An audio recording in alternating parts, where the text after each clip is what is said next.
What is a watershed protection plan?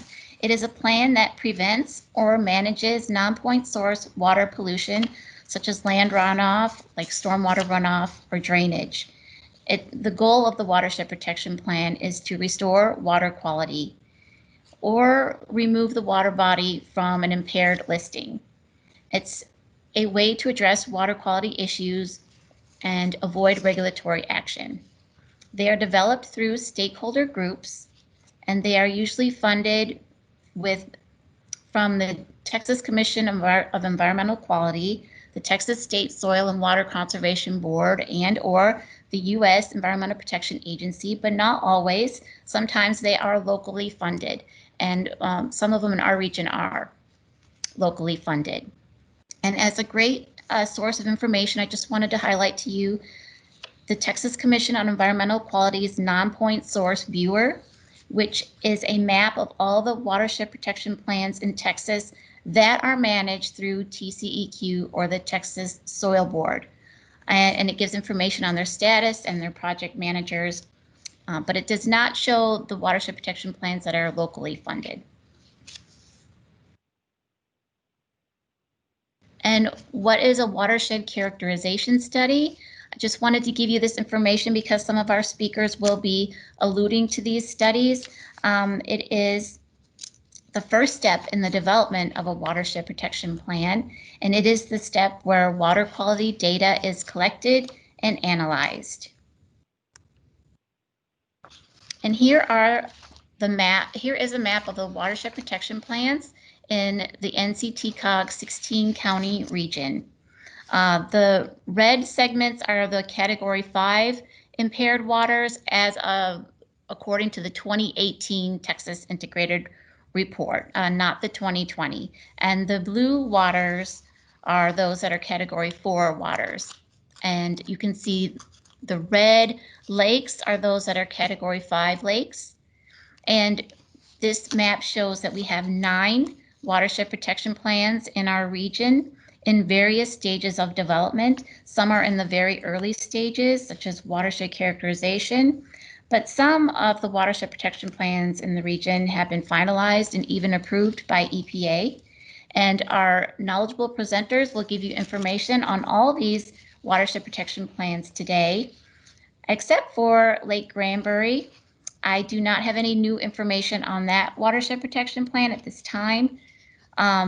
The latest information I have is that implementation for that watershed protection plan has ceased due to lack of funding and stakeholder support.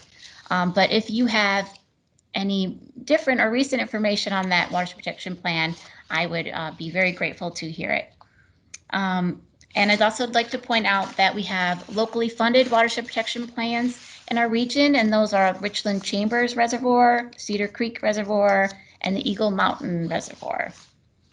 And so with no further ado, let's get right to it. And this time I'd like to introduce our first speaker, Mr. Aaron Hoff. He is the Watershed Programs Manager at the Tarrant Regional Water District. He grew up in rural North Texas and spent much of his time after school on the family dairy farm, struggling to keep the animals' water troughs full in the hot summers. After college, he assisted with planning several of the state's early watershed protection plans in a brief stint with the Texas Water Resources Institute, and in 2015 took a job with Trinity River Authority that would lead him through the completion of the Village Creek Lake Arlington Watershed Protection Plan and characterization for the Joe Pool Lake Watershed Protection Plan. Aaron continued to ride the wave of people overestimating his abilities. Those are his words, not mine.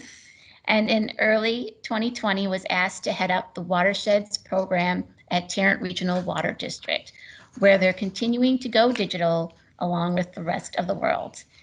And Aaron will be providing us with an update and information on all of Tarrant Regional Water District's watershed management programs, which include Eagle Mountain Reservoir, Cedar Creek Reservoir, and the Richland-Chambers Reservoir. Those are the ones in the NCTCOG region, I should clarify. And so, Aaron, you may go ahead. Thank you. Thank you, Elena. Looks like I forgot to move a bunch of the clicks on these slides, so bear with me.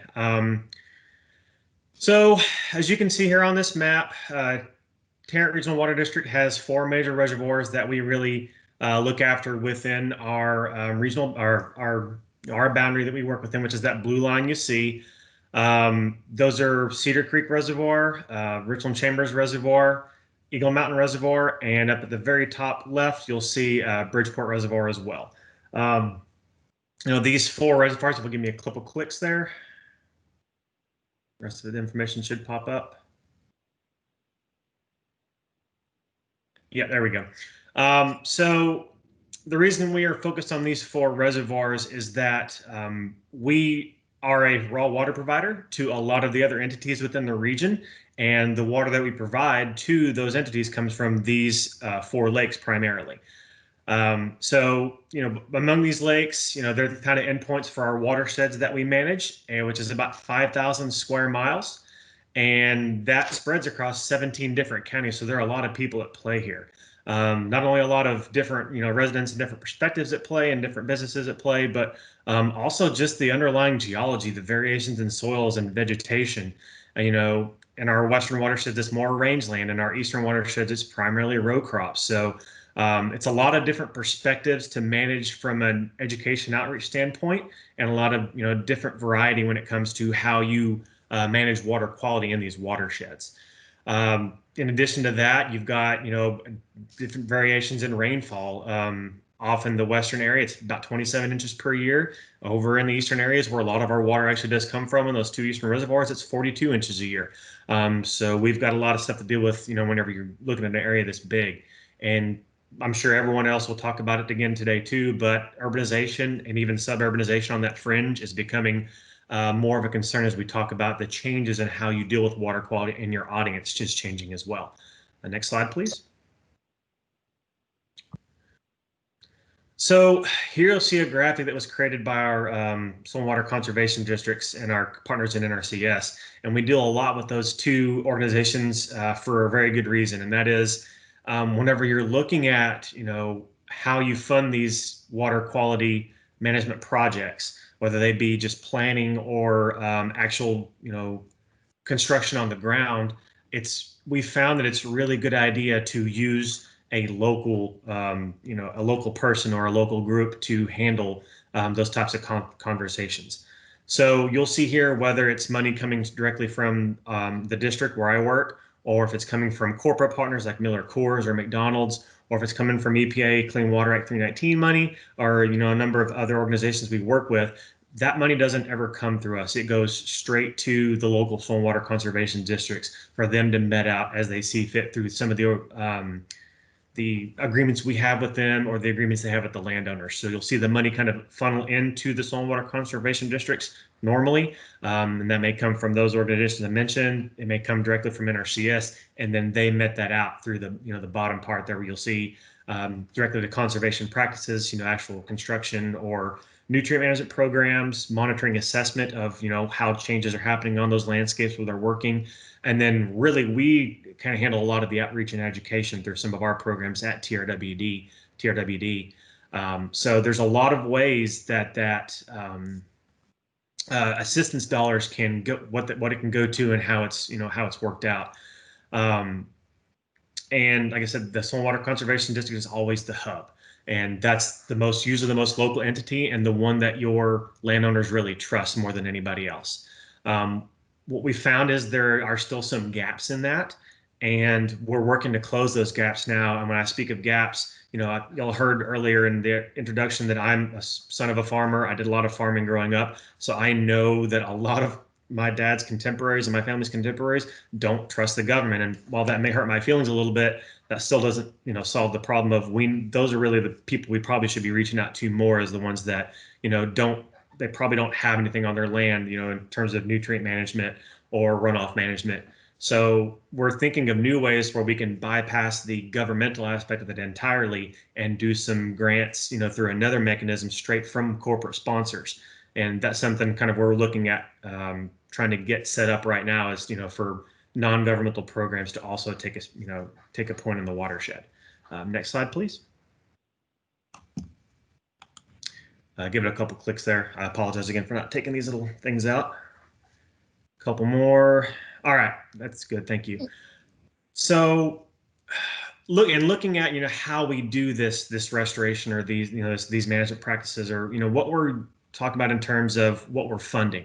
We actually got NRCS to do a 3-year study of, do we put this more into planning funding, or do we put it more into actual funding assistance? And when we talk about planning, it's a free service provided by the agency to help agricultural producers protect soil and water resources, both on and off of their property, through practices that also benefit their farming operation or their ranching operation. So that's planning assistance, and that's very different from what we would call funding assistance. And that's really more of a financial incentive that is paid to the producer, usually through a reimbursement process. And those are, directly practices implemented, where the planning is more, talking to your agent, soil and water conservation district agent, about what to do and making a plan. That is, like you said, free to that particular farmer, rancher, or landowner, whereas the funding is us actually giving the money. So that's the primary difference there. And you'll see here that we took different approaches in our 2 watersheds here. Eagle Mountain, we more focused on the actual planning assistance, versus in Richland-Chambers, which is more of the conservation, actually us giving money to people to, do those conservation practices. And you'll see that we actually, did a lot more acreage wise in terms of conservation in Eagle Mountain than we did in Richland-Chambers. And I think that's a very important, underpinning of all this is don't underestimate the value of just, whether it's hiring an extra soil and water conservation district employee to help you build these plans. That is still a very, very valuable thing. And it doesn't always have to be you giving money to somebody to do those conservation practices. If you can get their buy-in through building that plan and getting them to actually do those stuff on their own, you can see here that it's a really, really good investment. So if you get into a situation where you don't think you have the money to do a lot of the stuff, even just doing the planning is going to provide a lot of dividends in terms of your conservation, your conserved areas. Next slide, please. So to kind of bring that full circle, again, I want to talk again about our, it really comes down to our relationships with these soil and water conservation districts here. There are 18 districts across, the area that we work in. We work with 6 primarily, 2 in each of our major watersheds. You'll see here on the map in the blue, overlapped over our watersheds. And this isn't anything new. This is something that the Tarrant Regional Water District has been doing since 1968 up in Big Sandy Creek, and we're actually still working with that landowner and their family up in Wise County. So this is these are things that we've been building for years, and that's to say that this is a very a proven successful system setting it up this way. So. The success we've seen in the conservation practice implementation in the Upper Trinity River Basin would not be possible without the help of these districts. And that's why you'll hear me bring them up all the time. So, and then this is all, of course, done through the long-term agreements we have with them. We provide them financial contributions. They work with their landowners through the EQIP program typically. And typically what we'll do is either we'll fund the salary of those technicians, or in some cases, in some of these agreements, typically down south, we do actually fund part of those practices that they implement on the land.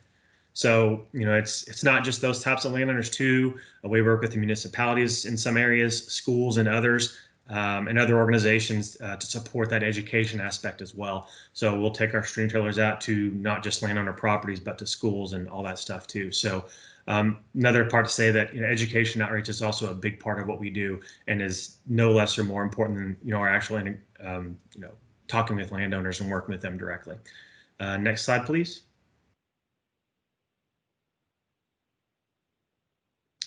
I think I saw some questions coming up in the chat over there. Here's my information here if you want to talk about it. I know mine's probably going to look a little different than the other folks because we just have our program is more taken as a whole. We do have our separate watershed plans. I actually missed out on the last slide. Is with our Richland-Chambers plan, we're nearly done with that. Looking at probably getting 2022 acceptance of that later, and probably next fall or next winter. Eagle Mountain's up next on our docket. We've got that, as an own plan here in house, but it's not 9 elements certified. So hopefully getting that written to match the 9 elements certification through EPA acceptance later this year and hopefully get that accepted by 2024. And the same thing for Cedar Creek whenever we get around to that. I'm hoping we'll get that around through 2026 and have everything done before 2030 hits. So now you can go back to this slide and I'll take any questions.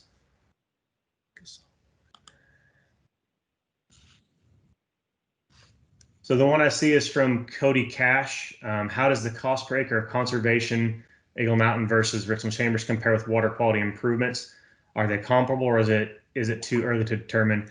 I would definitely lean towards the latter part of your question there.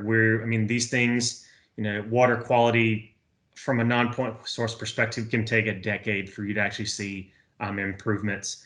And you'll typically see those through the watershed, the integrated plan that comes out, integrated report every couple of years. But even beyond that, we've done some, field scale things. And I think in terms of Richland-Chambers, we're just getting kicked off. Cedar Creek and Eagle Mountain, kind of the same way. I would say that, in due time, we hopefully will be able to get you some more solid answers on that. But, as you kind of indicated there, it's a little too early to say without a, realm of decent, certainty that there's, we've actually had a huge impact. I can say that at the farm, plot scale or field scale, you can definitely see a difference though. Okay, thank you, Aaron. And we will get moving to the next presentation so we can make sure we get all of our speakers today. And next we will be discussing the Village Creek Lake Arlington Watershed Protection Plan, and we will have Joe Gildersleeve. He is the Water Resource Services Manager for the City of Arlington. Joe has 15 plus years in the management and operational functions related to the industrial pretreatment, backflow prevention, liquid waste, and watershed programs. Joe graduated from Texas A&M with a bachelor's degree in bioenvironmental science. In his free time, Joe enjoys indoor soccer, fishing, canoeing, and motorcycle riding. And providing some assistance to him will be Heather Fern. She is a Watershed Scientist 3 with the Trinity River Authority of Texas. She works full-time currently for the Trinity River Authority as the Watershed Coordinator for the Village Creek Lake Arlington Watershed Protection Plan and the Joe Pool Lake Watershed Protection Plan. She has a Master of Science degree in biology from Southern Connecticut State University and is currently working on a second Master of Science degree in environmental engineering at Southern Methodist University. So I will hand it over to Joe and Heather. Thank you. Thank you. Again, this is the Village Creek Lake Arlington Watershed Protection Plan. We can go ahead and move on to the next slide. So Lake Arlington is kind of sandwiched in between Fort Worth and the city of Arlington. It's an urban water body. It's, obviously can have a lot of issues just because we've got major interstates that go along the south and west side of Lake Arlington. So that can create problems. The water of the lake is actually owned by Tarrant Regional Water District. City of Arlington, Trinity River Authority, and Exelon Power, we purchase water from them to utilize, it's either cooling for Exelon Power or for TRA and City of Arlington, it's drinking water purposes. So Arlington actually owns the bowl, so to speak, underneath the lake. Go ahead and move on to the next slide. So the City of Arlington we basically created a Lake Arlington master plan, and that was designed to help support better construction around the lake. There were some shady things that were occurring, so that was put in place to kind of control some of the issues with that. And then after that was codified and put into Arlington's ordinance, Fort Worth also agreed to adopt the same language, in their planning group to help with any future development. We had a bacteria issue that occurred. It's on the south end of the lake where Village Creek comes into the lake. And so one of the thoughts was as we were kind of get out of more of the watershed management, there's so many entities involved in that lake, but we wanted to have something in place that everyone could utilize for a plan going forward. And so with that, we want to do a holistic approach with the Watershed Protection Plan. And so Arlington and TRA got together.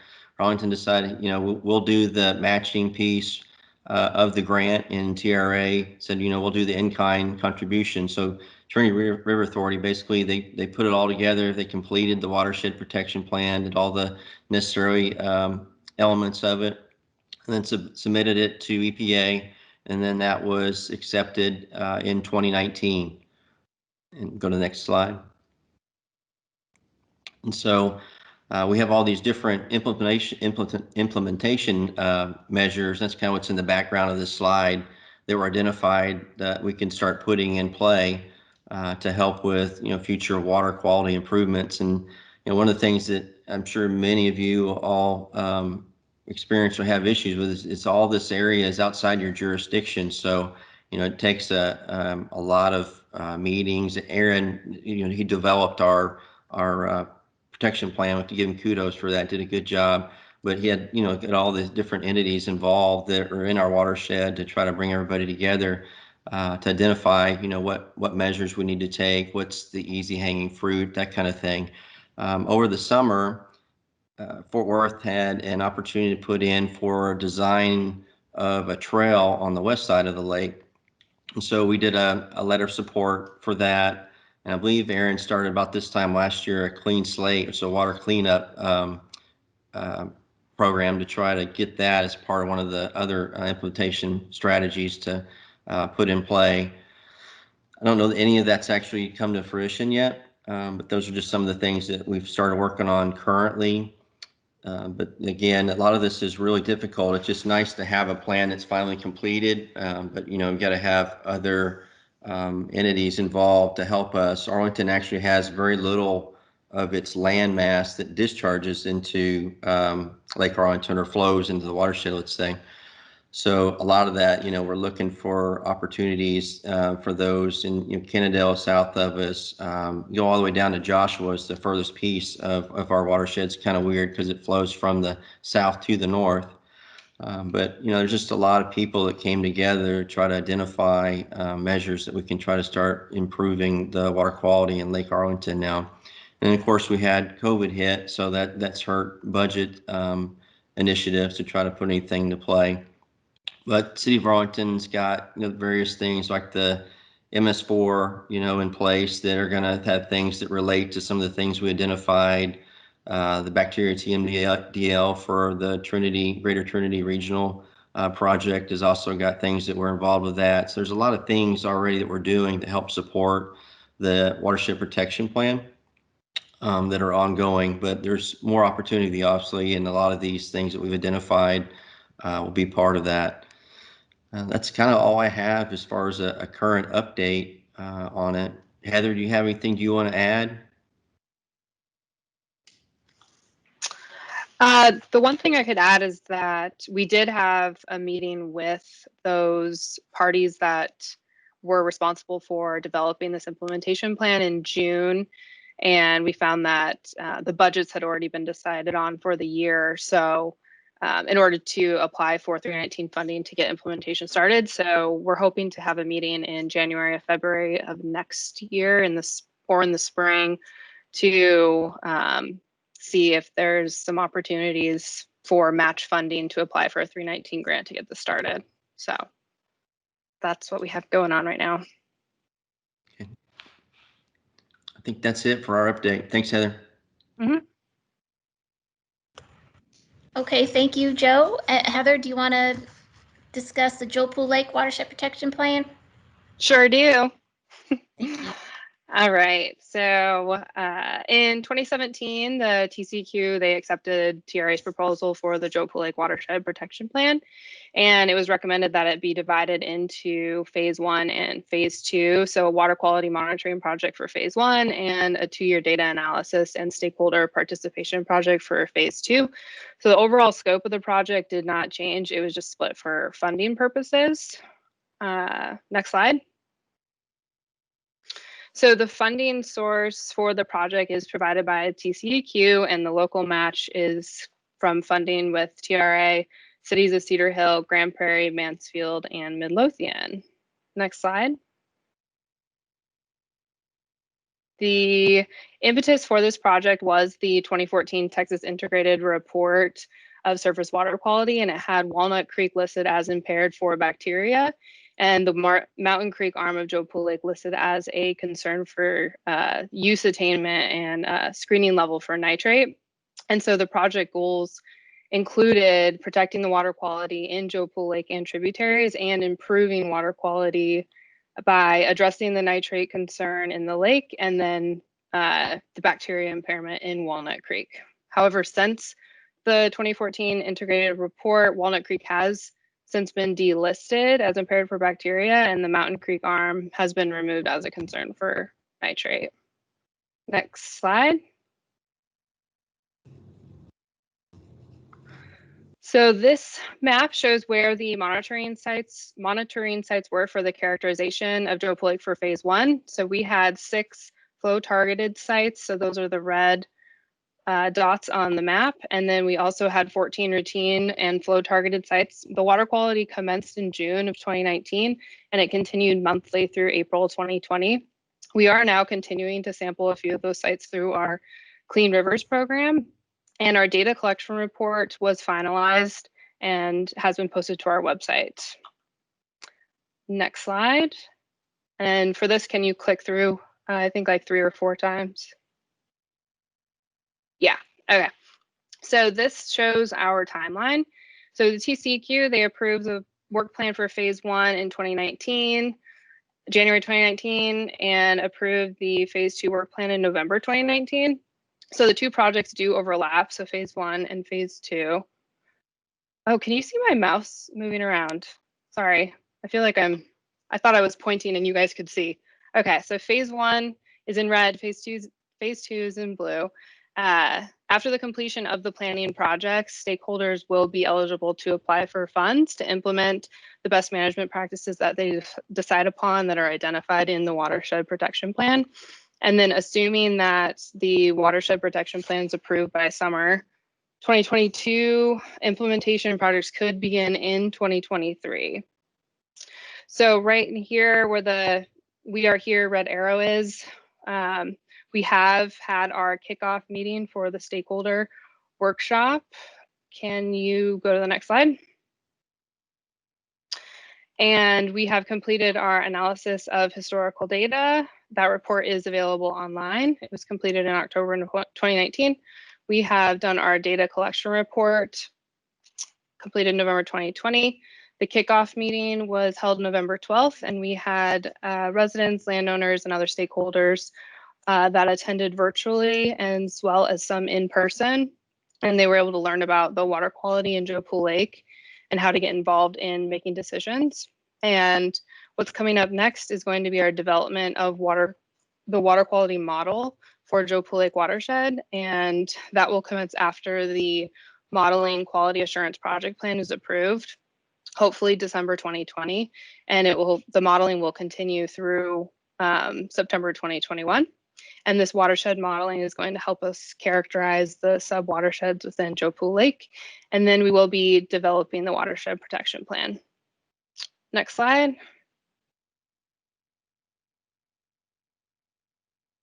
Next slide. Thanks. So where do we go from here? So we have our next slated stakeholder meeting tentatively scheduled for mid-February 2021. So this is going to be where we provide an in-depth look at how the stakeholders can be involved and discuss the difference between the partnership and the steering committee, the technical advisory group, and how they work together, and hopefully approve those committee members. And if everything goes according to plan, then we can have our first steering committee later that month or in early March. So if you're interested or know of someone, please fill out our stakeholder survey that's on our website. And the link to our website will be on the following slide. And lastly, this was touched on in the last slide, but the baseline data retrieval is underway for our modeling, and we hope the analysis is completed by mid-2021. And final slide. And you can see the website is underneath questions, and there is my contact information. And that's that. Thank you. Thank you, Heather. We appreciate your update. Joe and Heather, thank you. And remember, we will take questions at the end so we can get through all our presenters today. Our next presenter is Dr. Fuad Jabber, a professor and integrated water resources management extension specialist with the Texas A&M AgriLife Extension, located at the Texas AgriLife Research and Extension Center at Dallas. Dr. Jabber received a Bachelor of Science and Master of Science in Agriculture and Irrigation Engineering from the American University of Beirut in 1992 and 1995. He worked as a hydrology consultant for a year before moving to the United States in 1996. He received his PhD in 2001 in agricultural and biological engineering from Purdue University with an emphasis in natural and environmental resources engineering. Dr. Jabber worked as a postdoctoral research associate at the University of Florida from 2002 to 2007, after which he joined Texas A&M as an assistant professor. He has published more than 27 refereed journal articles and more than 100 conference proceedings papers, in addition to extension publications and governmental reports. He has been conducting research and extension programs related to green stormwater infrastructure, nature-based systems, stream restoration, and non-point source pollution management from the urban environment and water quality studies since 2002, with funding exceeding $2.5 million. Dr. Jabber will be discussing the Rowlett Creek Watershed Characterization, which again is the early stages of developing a watershed protection plan. And Dr. Jabber, you may go ahead and begin. Thank you. Thank you. Thank you for coming and attending our panel. So I'm going to be talking about the Rowlett Creek Watershed Characterization Project. And despite the long bio with all the stuff I've done, this is my first Watershed Protection Plan project. So I'm excited about doing it. So like Elena said, this is the first part. It's the phase one, basically, of a watershed protection plan, which is characterization. Next slide, please. So I actually applied to get this project because of a meeting with the NCT-COG, and there was a large project to develop watershed protection plans all across the DFW area, which I'm assuming this presentation is part of. And we've noticed that just in our backyard of the Dallas Center, Rowlett Creek that goes mostly in Plano, but through a few other smaller cities like Frisco, Allen, Sachse, Murphy, Rowlett is on the 303D list, but is actually not. It didn't have any project taking care of its water quality.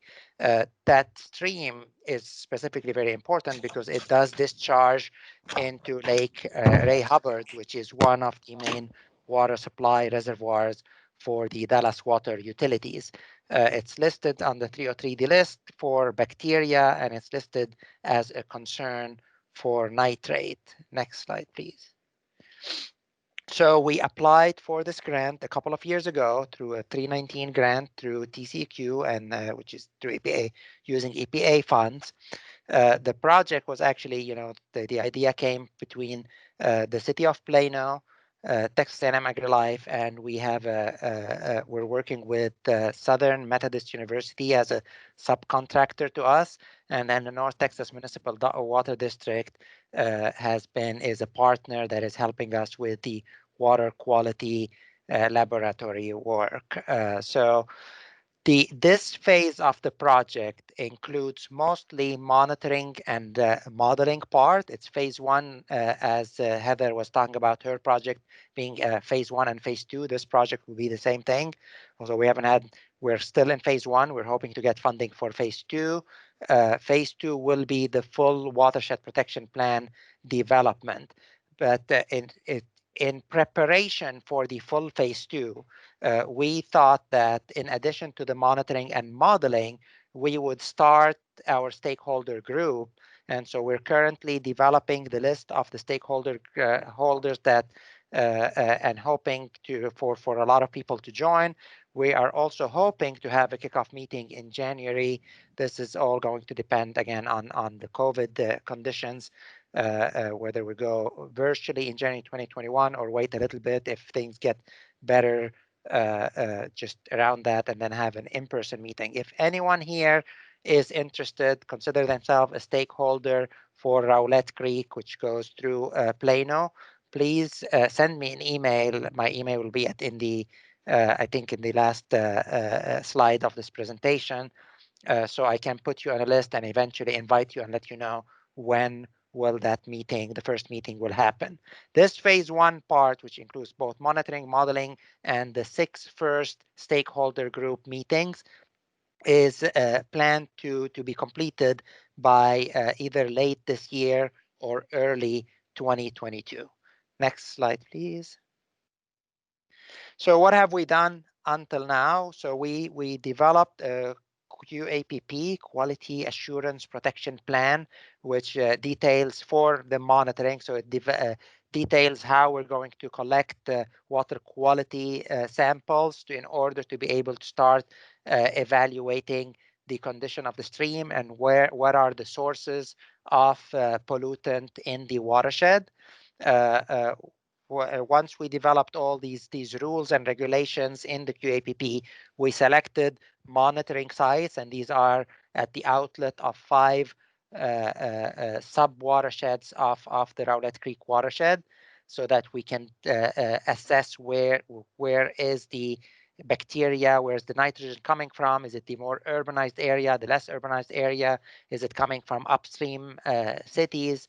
So we will figure that out partially, but since that part is limited, we had to also find historic flow and water quality data for that watershed. A lot of entities, including TRA and other groups, have collected water, the city of Plano, in that watershed in the past 20 years. And so we have gone through an exercise of finding all these sources and sorting that data so we can use it in our modeling. We've gone and installed all our water quality sampling equipment at our 5 monitoring sites, and we've already collected a few samples. Heather Fern, who presented before, who was part of the city of Plano, is also part of SMU, is helping us with this part of the project with Dr. Wenji Sun. And as I said, we are developing a stakeholder list, and we invite anyone who's interested to please email me personally so we can add you to that list. Next slide. What are we going to do in that phase 1? So until the end of 2021, we're going to continue monitoring. We've done routine monitoring at this point, so 1 every quarter. We're going to be collecting storm-based data, so we understand how pollution comes, whether on a routine basis or is it really coming through after large storms.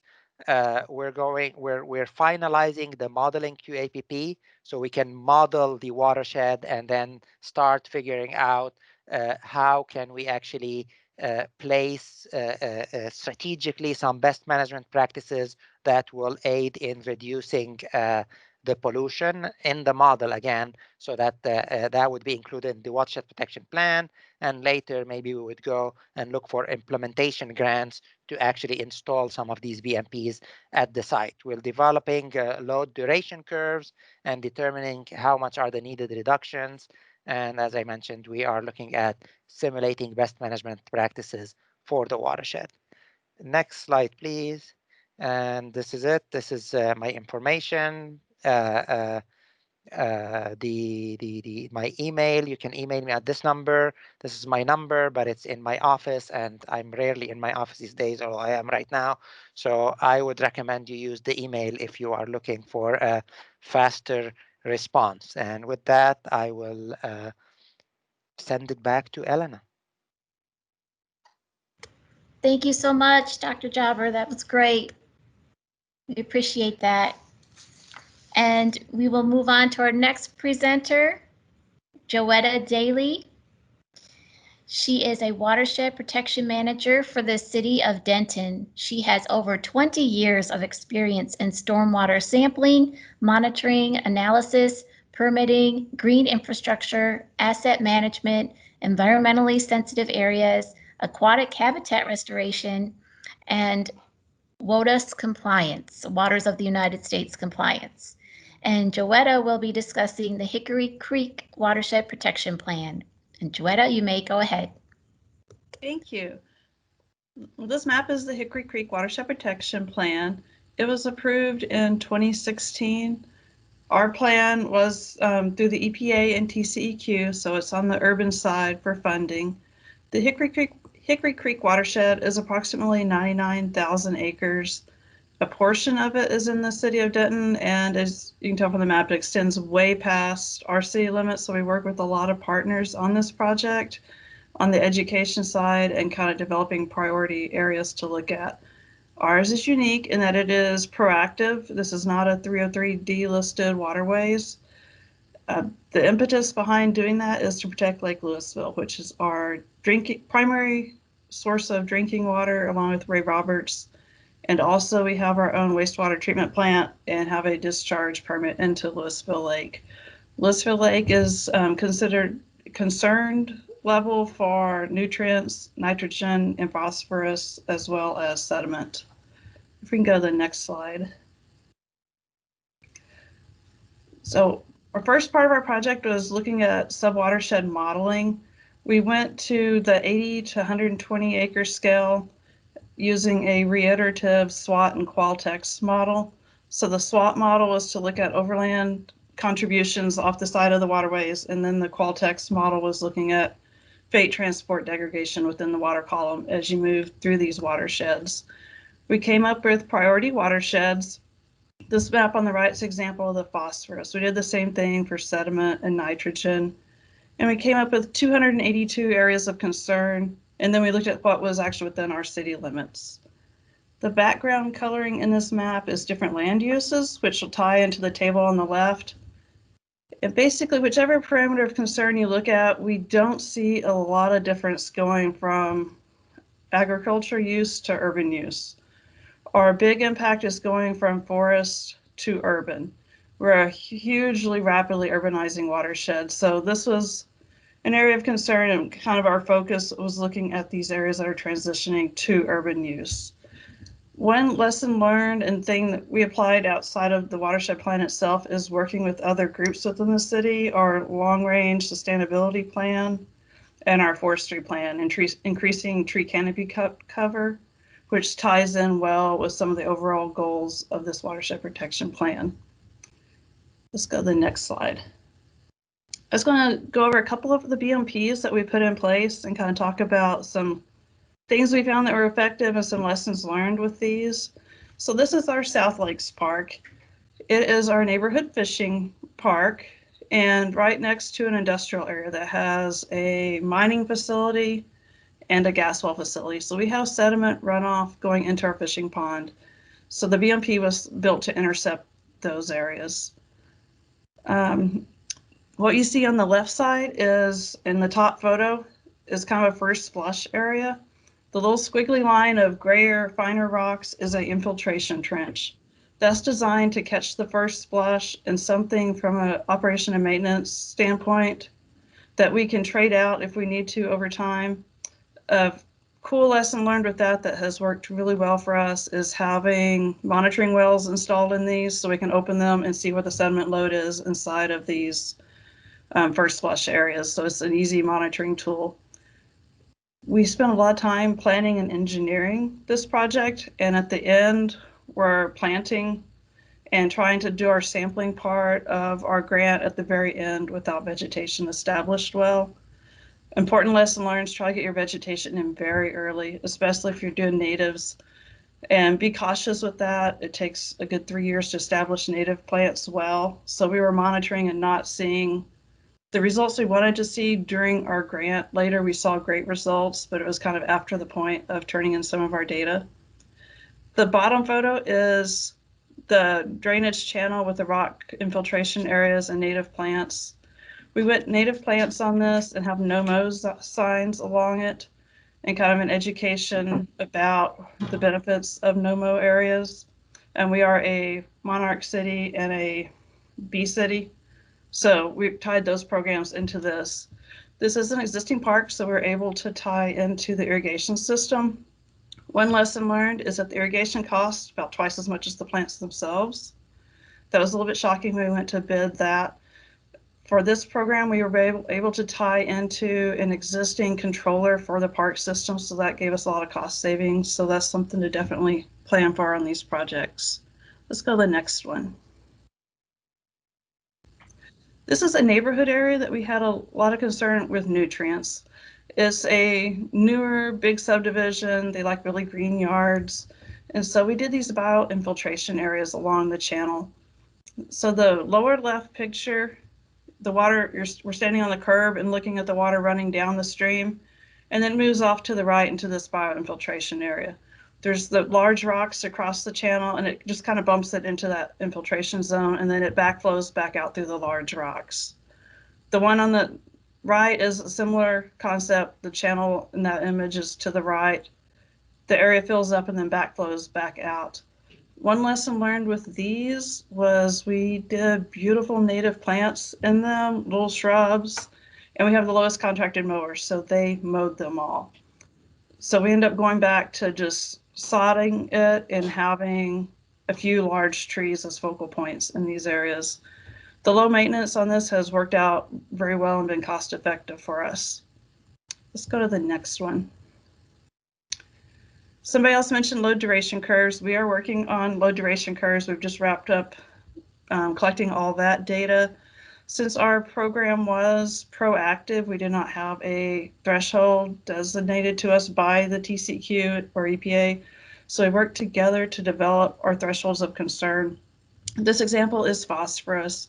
So we did ISCO composited samples, where we did 24-hour samples and composited them. We did monthly, and then later we went, no, I'm sorry, we did 2 weeks and then eventually went to monthly samples on these. And we have a good mix of samples over all different flow regimes. It took us several years to collect this data. So lesson learned here, start early on collecting your flow data. We are near a USGS sampling gauge, which has been very cost effective, and it's very nice to have that data already quality controlled to be able to utilize. And let's go to the last slide. This is an example of the signage that we have at our parks for public education. We also have our Watershed Protection Plan on our website. And here is my contact information if you have any questions. I know that's a very quick overview of a long project. Thank you. Yes, it is, Joetta. But thank you for providing that, and we will have time for questions at the end. So thank you for your patience, everyone. And we have our next speaker, which I am happy to introduce. It is David Cowan. He is the Watershed Manager for the North Texas Municipal Water District. David leads source water and watershed protection efforts that help safeguard North Texas Municipal Water District water supplies and aquatic resources. David has 30 years of experience in watershed protection. He graduated from Stephen F. Austin State University with a bachelor's degree in biology and a master's degree in aquatic science. He has worked as a fisheries biologist, laboratory technician, and watershed coordinator at federal, regional, and local levels. Prior to joining the North Texas Municipal Water District in July 2019, he served as the director of the Lake County Watershed Protection District in Northern California. So thank you, David, for being with us, and you may go ahead, and he will be discussing Lavon Lake Watershed Protection Plan. Thank you, Elena. Can you all hear me? Yes, we can hear you. Great. I should have qualified that by saying I spent a couple of years in California, but I'm born and raised Texan. I just spent a couple of years out there, for the record. I appreciate the opportunity to talk about the Lavon Watershed Protection Plan. I'll start with a little bit of history about the district. North Texas Municipal Water District was created back in the 50s out of a need for water. At the time, Lavon was not a lake, neither was Hubbard. Most of the water came from groundwater sources. And so several cities got together to pool their resources and created the district as an entity that would do just that. Find sources of water, develop them, and treat them before distributing them to those member cities. So fast forward now about 70 years, and what we've got is a district that supplies water, solid waste, and wastewater services to about 80 communities in the North Texas area. Part of that is to collect, treat, and distribute up to 800 million gallons of treated water per day to those communities. And so the majority of that water comes through Lavon Lake at some point or another. So a little bit about Lavon. Next slide. A little bit about the watershed. It's made up primarily in Collin County, but stretches out through 3 other counties. The impetus for the Watershed Protection Plan itself was that the East Fork Trinity River and the Wilson Creek were identified by TCEQ as having high bacteria levels through Clean Rivers program sampling. Consequently, they ended up on the 303D list and were identified as impaired. So in 2016, the district, along with Texas A&M AgriLife, Texas Soil and Water Conservation Board, came together and formed a watershed protection planning group, stakeholders, and funding from EPA and Soil Board came through to do that planning effort. Next slide. I just put this up there. Everybody, I think everybody today has mentioned in some same form or fashion that urbanization is what we all seem to be dealing with. Primarily, the growth in the watershed is coming from the west side. The urban parts, based on land use, land cover data, maintain about 7%. The rest of it is raw land and some used for, primarily used for agriculture. But that is obviously expected to change as the Metroplex grows, and we expect to see that growth take place from the west back to the east in the coming years. Next slide. Okay, so the Watershed Protection Plan, the effort began in 2016 in earnest with the forming of the stakeholder group, and they worked on that, the characterization, the modeling, and the months of meetings took place from 2016 to 2017. Mid-2017, the Watershed Protection Plan was completed, sent to EPA, and it was accepted by EPA late in 2017. What it did, in the simplest terms, was it defined a 10-year implementation horizon to reduce bacteria that obviously came from that 303D list impairment. But also a couple of things that were identified through that stakeholder process was reducing sediment, nutrient loads, and then helping keep toxic or hazardous substances out of the watershed. With the acceptance from EPA came opportunities for grant funded implementation to help put water quality protections on the ground. And if you'll go to the next slide, several of those came up almost immediately, several of those opportunities, one of which was not expected. It was from the NRCS. Actually, the 2018 Farm Bill dedicated some funds to be used through NWQI, National Water Quality Incentive Program, as well as EQIP, that are specifically targeting watersheds that are source water for drinking water supplies. So with that came an opportunity to prioritize watersheds in each state. I believe each state in the nation was asked to prioritize watersheds. And within Texas, there were 2 watersheds that were prioritized for some of this funding through the NWQI program. Lavon was one of those, as was Lamb Passes. And so collectively, those 2 watersheds it's been announced that there will be $2.3 million dedicated to improving water quality through land and conservation measures. And that's funding that's going to go straight to either the planning or implementation to the producers and putting boots on the ground for projects to develop conservation practices.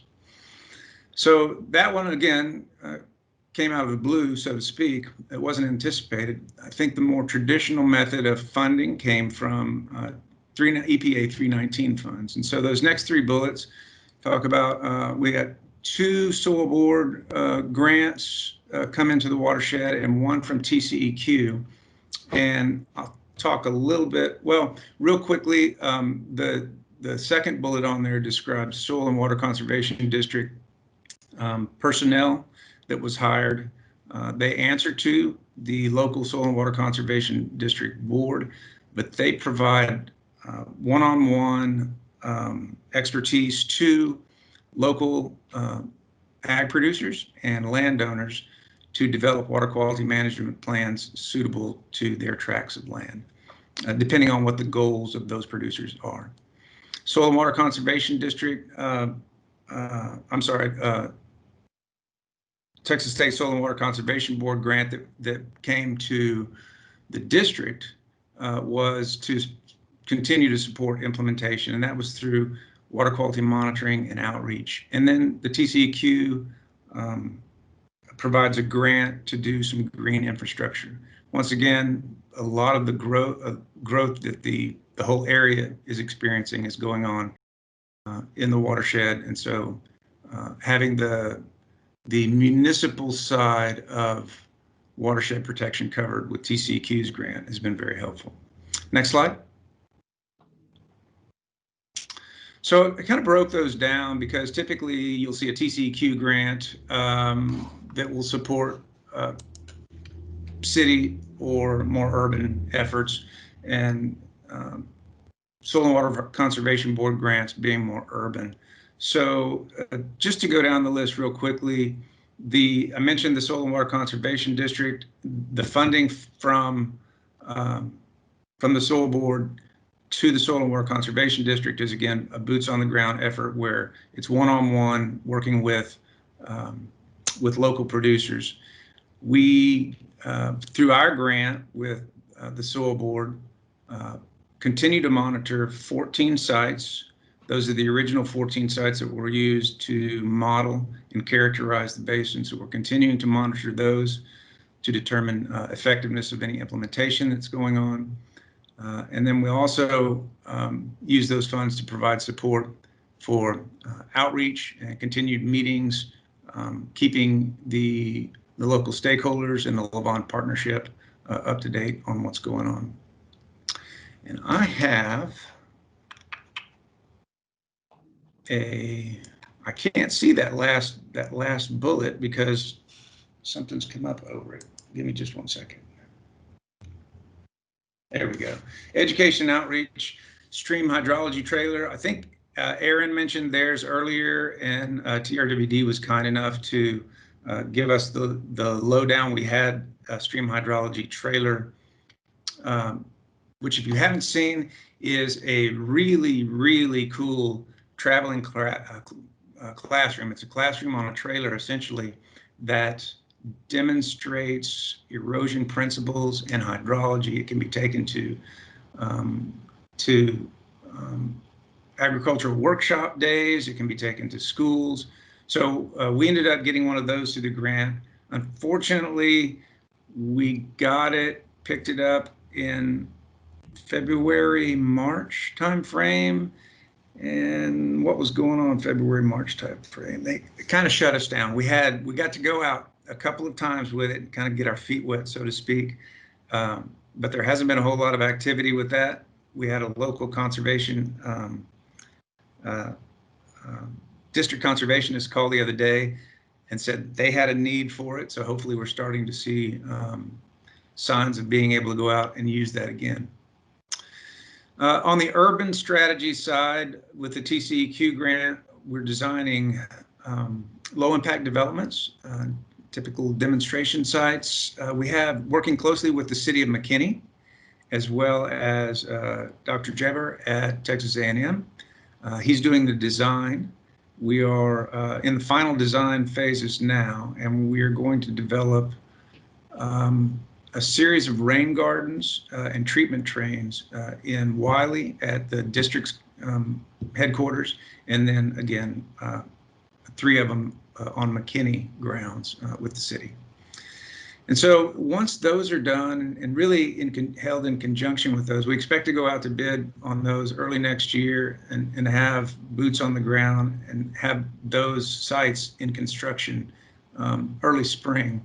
So done in conjunction with that, we're going to host some workshops and some roundtables and bring some cities in, some municipalities to talk about, again, these smaller cities that are largely being inundated by, they're understaffed, under-resourced, and their urbanization is happening so quickly, a lot of them are struggling. So we're hoping to bring them in and set up some roundtables to have some discussions about how that growth could take a path that's not traditional in pour down your concrete and run your water off to the nearest creek as quickly as possible. So looking at green infrastructure as some options to moving forward with how the area urbanizes. Next slide. So Elena suggested, throwing out some lessons learned, and I think the biggest lesson learned for us this last 9 months is that communication is key. It's always key. Anytime you're dealing with a watershed protection plan, you're dealing with multiple partners. And for me, that means going out and shaking hands, building the relationships, talking to people. And so COVID has sort of thrown a hitch in that. And so just being adaptable, I think, is a good piece of advice for anybody that's in this same scenario. And I think that's it. My contact information is there. If anybody has any questions, comments, you can send them to me, or I guess we got some time to do some live now. Yes, thank you, David.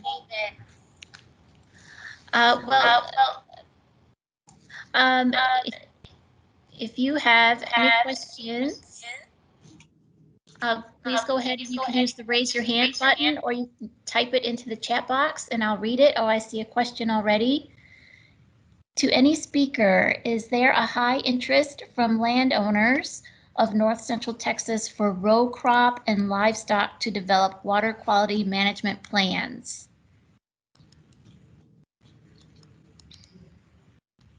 Does any speaker want to tackle that one? David, you want to try? I think you're on mute. I'll give it a shot, but I know there's some people on this call that are much more that have much more of a history with it. The short answer is yes, absolutely. And let me make sure I've got that question right. The short answer is yes. Both the NRCS and in some cases the Texas State Soil and Water Conservation Board have funding for producers to be able to plan out specific water quality management activities on their property. And I believe that, especially in speaking now just for the Lavon watershed, that is a popular program. I think one of the downfalls is that typically those incentive payments cover about 50%. And so there's been some people that have gotten creative and been able to develop a higher payment for those producers. And that helps grease the skids, so to speak. And some of that money comes from third parties, some of it through just certain management measures or certain practices that qualify for higher incentive payments. So that's my stab at it. I don't know if that got to the heart of the question. David, you actually set me up pretty well there. Yeah, I figured you'd chime in, Aaron. Yeah, I didn't get my mute button off quick enough, but I appreciate you putting that out there. That actually builds right into what I was going to say. We are one of those entities that does, put in our own money from our water sales or whatever sort of revenue stream that we have back into those soil and water conservation districts, which then ropes into more offset for those EQIP programs that David mentioned. So, depending on the agreement we have with those soil and water conservation districts, that could be 15, 10, 25% on top of what they're getting back on EQIP.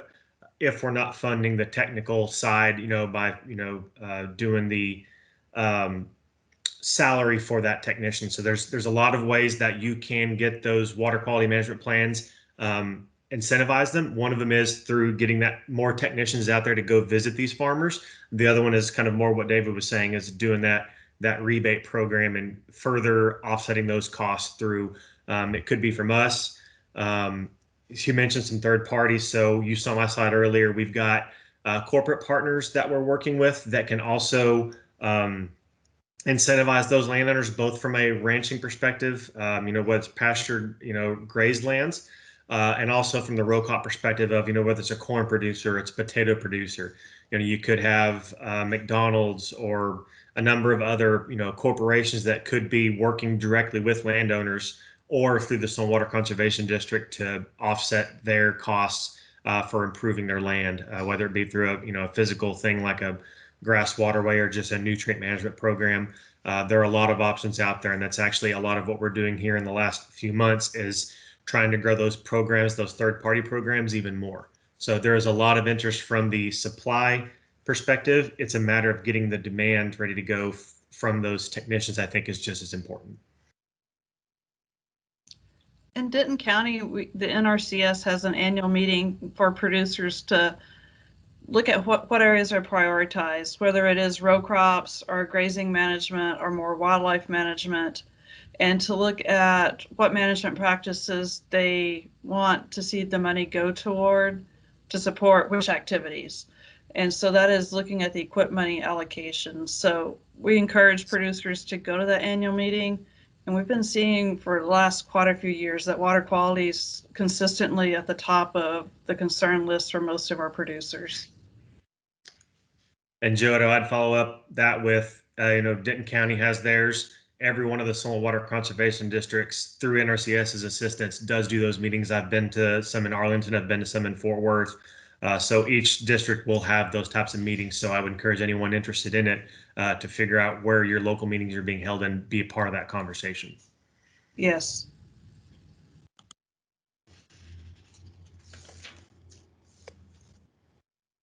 Okay, thank you.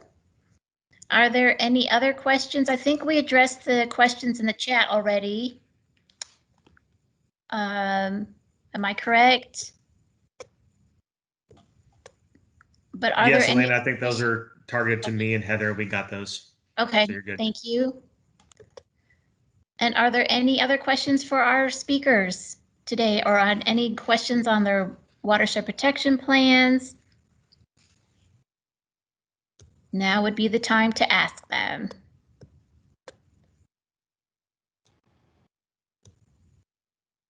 Crickets. No questions.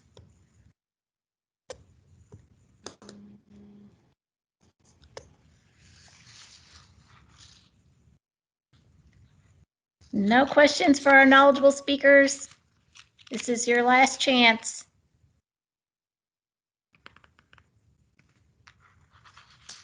Elena, for our shy ones, will you be posting the slides, or will the presentation be out quickly so that they can get our emails?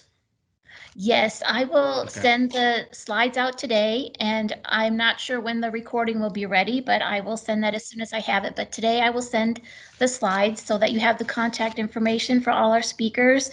I know that some of them wanted you to contact them if you want to be in stakeholder groups. I know the Rowlett Creek Dr. Jobber was saying that he's looking for stakeholders, contact him. And also Joe Pool Lake is just starting too, if you want to get involved with that. And hopefully today's roundtable was a good way for you to find out the local contacts in our region for watershed protection plans and find out the status of what's going on with them. And thank you for attending. And one last chance for any questions. I think we got one more from Blake there, Elena. Oh, okay. Thank you. I didn't see that. Blake, you may want to speak up and chime in and give me a little more direction on your question. Are you talking about getting the watershed protection process officially started, or what aspect are you looking to get started on? I'm just talking in general, like what a city or other organization, if they're looking to develop a watershed plan or ways to manage water quality in their area. What's the first thing? Let's take a city, for example, that a city should do to get started in this process. Yeah. I think a good place to start is to establish that need or that desire or that buy-in. So I think through y'all's efforts to the Denton County Agreement Plan, y'all have already really established, that camaraderie, that kumbaya thing where we were all gathering around one thing that means something to our stakeholders, whether our stakeholders are cities or your residents or your good doing businesses are out there. I will say that, going through the process twice with TRA, those, letters of support are really, really important to TCQ or a solar board whenever you're putting a project in.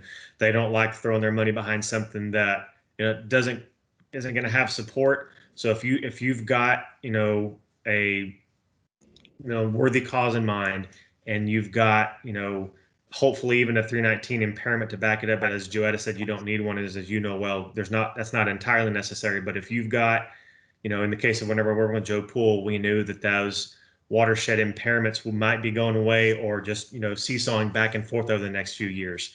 But we talked the season enough to where they knew that, as things become more urbanized, you could see those impairments and those nutrient concerns come back, and they wanted to be prepared for it. So I think it's just preparing ahead of time and saying, look, funding entity that we're looking at, for the money, we've got the support. We've got partners that aren't going to disappear overnight.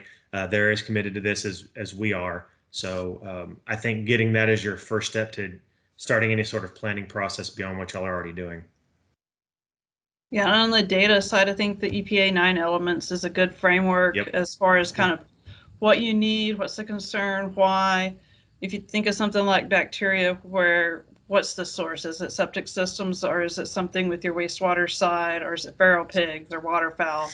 To really know what the problem is and who you are going to want to tie into the solution, so you're going to the right stakeholders initially.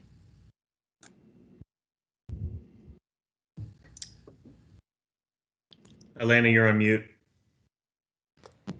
Thank you. Okay, we'll take these last two questions. From the first one from Cody Cash. Are there any proof of concept watershed protection plans in regard to water quality improvements? It seems like they are all in various stages of implementation.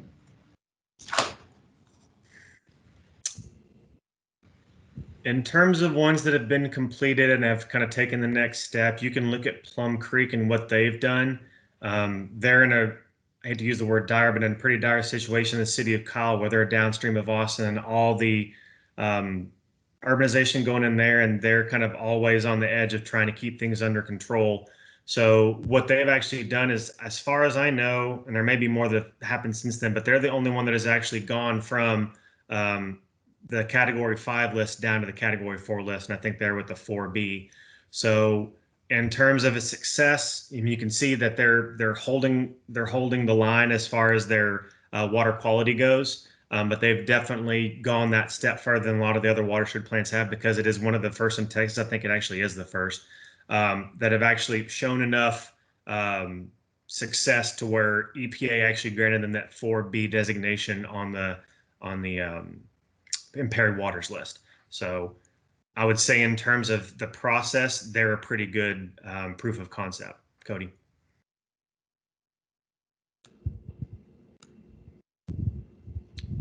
And then I'd say for Curtis's question, unless Heather wants to take a stab at it, I can address that one as well. You can go ahead. All right.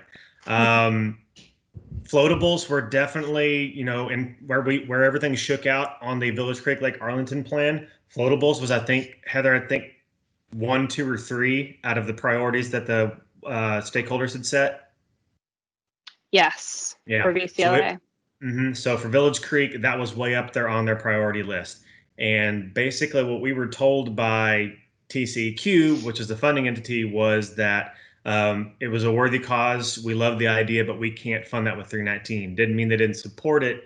It just meant that the 319 funds, as identified, you know, through that process, could not be used directly for, you know, cleaning up floatables. So in terms of funding, 319 isn't the cause all, be all, end all for your watershed plans. There are plenty of other funding sources out there, whether they be local or, you know, matched through your, you know, municipalities or through other foundations or organizations.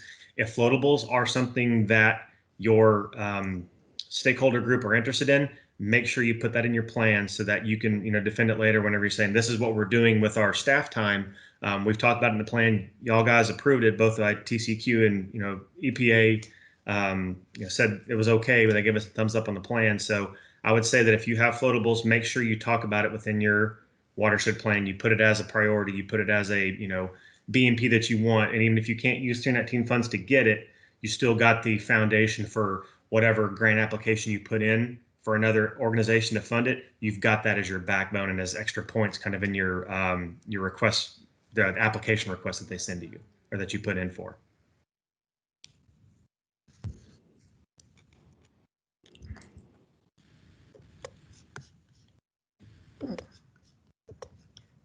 Okay, and thank you to Nicole Hall for that information. And I see a question for Denton. Joetta, can you answer that real quick? This will be the last one. Okay. We did not work with parks real closely as far as the plant list. It is roughly off of the ISWIM planting for water quality, fire retention areas, and then I modified it some for our region. Okay, thank you. And I will send everyone the slides today so you have the speakers' contact information and you can reach out to them with any more questions. And in the interest of time, I will wrap things up and say thank you to everyone for attending. And this webinar is now over. Thank you. Thank you, Elena. Bye-bye. Bye. Thank you, guys.